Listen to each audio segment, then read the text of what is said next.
ಜ್ಞಾನವಿಕಾಸ YouTube ವಾಹಿನಿಯ ಸಮಸ್ತ ವೀಕ್ಷಕರಿಗೂ ನಮಸ್ಕಾರ. ವೀಕ್ಷಕರೇ, ಈ ದಿನದ ಜ್ಞಾನದ ಜಗಲಿ ಸಂಚಿಕೆಯಲ್ಲಿ ಆನ್ಲೈನ್ ವಂಚನೆ ಎನ್ನುವ ವಿಷಯದ ಬಗ್ಗೆ ನಾವುಗಳು ಮಾತನಾಡುವವರಿದ್ದೇವೆ. ಪ್ರಸ್ತುತ ದಿನದಲ್ಲಿ ಸಾಮಾನ್ಯವಾಗಿ ಎಲ್ಲ ಜನರು ಕೂಡ ಆನ್ಲೈನ್ ವಿಷಯಕ್ಕೆ ಸಂಬಂಧಪಟ್ಟ ಹಾಗೆ ಒಂದಲ್ಲ ಒಂದು ರೀತಿಯಲ್ಲಿ ಆನ್ಲೈನ್ ಅನ್ನ ಬಳಸಿಕೊಳ್ತಾರೆ. ನಮ್ಮ ಒಂದಷ್ಟು ವೈಯಕ್ತಿಕ ಮಾಹಿತಿಗಳನ್ನು ಕೂಡ ಈ ಮಾಧ್ಯಮಗಳಲ್ಲಿ ನಾವು ಅಳವಡಿಸಿಕೊಳ್ತೇವೆ ಅಥವಾ ಹಂಚಿಕೊಳ್ತೇವೆ. ಇಂತಹ ಸಂದರ್ಭದಲ್ಲಿ ಒಂದಷ್ಟು ವಂಚನೆಗಳನ್ನು ನಾವು ಎದುರಿಸಿದ್ರೆ ಇನ್ನೂ ಮುಂದುವರೆದು ಆನ್ಲೈನ್ನಲ್ಲಿ ಆರ್ಥಿಕ ವಹಿವಾಟುಗಳನ್ನು ಮಾಡುವಂತಹ ಸಂದರ್ಭದಲ್ಲಿಯೂ ಕೂಡ ಒಂದಷ್ಟು ಸಮಸ್ಯೆಗಳನ್ನು ನಾವುಗಳು ಎದುರಿಸ್ತೇವೆ. ಹಾಗಾದ್ರೆ ಆನ್ಲೈನ್ ವಂಚನೆಯನ್ನ ಎದುರಿಸುವಂತಹ ಸಮರ್ಥವಾದಂತಹ ದಾರಿ ಯಾವುದು? ಮುಖ್ಯವಾಗಿ ಆನ್ಲೈನ್ನಲ್ಲಿ ಯಾವ ರೀತಿಯ ವಂಚನೆಗಳು ನಡೀತಾ ಇದೆ ಅನ್ನುವಂಥದ್ದರ ಬಗ್ಗೆ ನಮ್ಮೆಲ್ಲರಿಗೂ ತಿಳುವಳಿಕೆ ಇರಬೇಕು. ಇತ್ತೀಚಿನ ದಿನದಲ್ಲಿ ಹೌಸ್ ಅರೆಸ್ಟ್ ಎನ್ನುವಂತಹ ಒಂದು ವಿಷಯ ಸಾಕಷ್ಟು ಸುದ್ದಿ ಮಾಡಿತ್ತು. ಯಾವುದೋ ವ್ಯಕ್ತಿಗೆ ಒಂದು ಕರೆ ಬರ್ತದೆ ಮತ್ತು ಆ ಕರೆಯಲ್ಲಿ ನೀವು ಹೌಸ್ ಅರೆಸ್ಟ್ ಆಗಿದ್ದೀರಾ ಎನ್ನುವುದಾಗಿ ಅತ್ತಲಿಂದ ಕರೆ ಮಾಡಿದಂತಹ ವ್ಯಕ್ತಿಗಳು ಹೇಳ್ತಾರೆ ಹಾಗೂ ನಿಮ್ಮ ಒಂದಷ್ಟು ದಾಖಲೆಗಳನ್ನು ಕೇಳ್ತಾರೆ. ನಂತರದಲ್ಲಿ ಆ ದಾಖಲೆಗಳನ್ನು ಬಳಸಿಕೊಂಡು ನಿಮ್ಮ ಯಾವುದೇ ಖಾತೆಯಲ್ಲಿರುವಂತಹ ಹಣವನ್ನು ವಂಚಿಸಿ ಅವರುಗಳು ಪಡೆದುಕೊಳ್ತಾರೆ. ಈ ಎಲ್ಲ ಸಂದರ್ಭದಲ್ಲೂ ಕೂಡ ನಿಮ್ಮನ್ನ ಹೌಸ್ ಅರೆಸ್ಟ್ ಮಾಡಲಾಗಿದೆ ಎನ್ನುವ ಮೂಲಕ ಹೇಳುವುದಲ್ಲದೆ ನಿಮ್ಮ ಬ್ಯಾಂಕ್ನ ಜೊತೆಗೆ ನೀವು ಯಾವುದೇ ರೀತಿಯಾದಂತಹ ಸಂಪರ್ಕ ಸಾಧಿಸದ ಹಾಗೆ ಅಥವಾ ಇತರರ ಸಹಾಯವನ್ನು ನೀವು ಯಾಚಿಸದ ಹಾಗೆ ಅವರುಗಳು ಮಾಡಿಬಿಡ್ತಾರೆ. ಇದರಿಂದಾಗಿ ನೀವು ನೇರವಾಗಿ ಅವರ ಕಂಟ್ರೋಲ್ಗೊಳಗಾಗುವುದಷ್ಟೇ ಅಲ್ಲದೆ ವಂಚನೆಯನ್ನ ಕೂಡ ಹೊಂದುತ್ತೀರಾ. ಹಾಗಾದ್ರೆ ಇಂತಹ ವಿಷಯದ ಬಗ್ಗೆ ತಿಳುವಳಿಕೆ ಹೊಂದುವುದರಿಂದ ಏನಾಗುತ್ತೆ?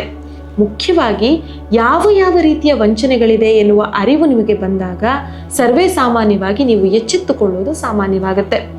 ಇನ್ನೂ ಮುಂದುವರಿದು ಮೊಬೈಲ್ಗಳಲ್ಲಿ ಆನ್ಲೈನ್ ಟ್ರಾನ್ಸಾಕ್ಷನ್ಗಳನ್ನು ಮಾಡುವಂಥ ಸಂದರ್ಭದಲ್ಲಿ ಕಾಲಕ್ಕನುಗುಣವಾಗಿ ನಿಮ್ಮ ಯಾವುದೇ ರೀತಿಯಾದಂತಹ ಖಾತೆಗಳ ಪಿನ್ಗಳನ್ನು ಬದಲಾಯಿಸುವ ಅಭ್ಯಾಸವನ್ನು ರೂಢಿ ಮಾಡಿಕೊಳ್ಳಿ.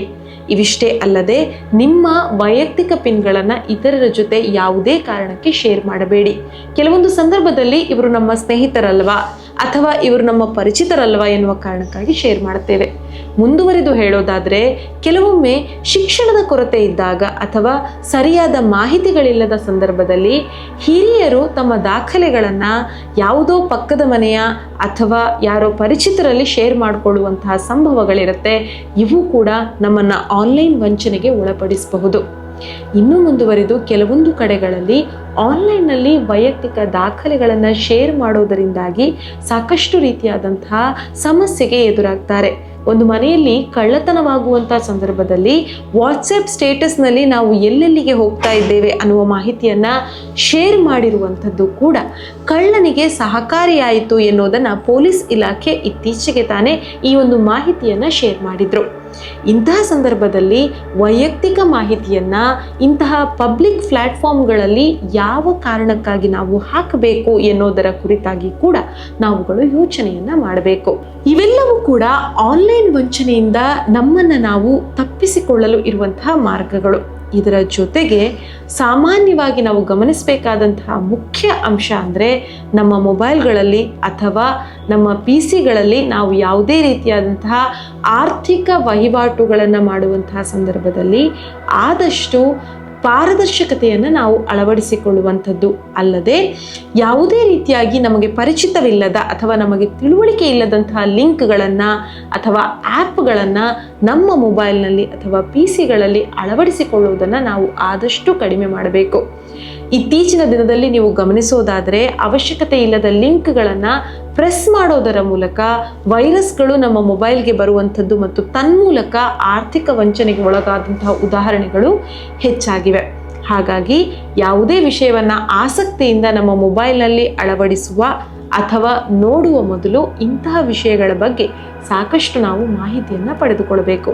ಮತ್ತು ಕೆಲವೊಮ್ಮೆ ಆರ್ಥಿಕವಾಗಿ ಅಥವಾ ಇತರೆ ರೀತಿಯಲ್ಲಿ ನಾನು ವಂಚನೆಗೊಳಗಾಗಿದ್ದೇನೆ ಅಂತ ನಮಗೆ ಅರಿವಾದಾಗ ಆ ಕೂಡಲೇ ಸಂಬಂಧಪಟ್ಟಂತಹ ಸಂಸ್ಥೆಗಳನ್ನು ಸಂಪರ್ಕಿಸಿ ದೂರನ್ನು ದಾಖಲಿಸುವುದು ಕೂಡ ಬಹಳ ಮುಖ್ಯ.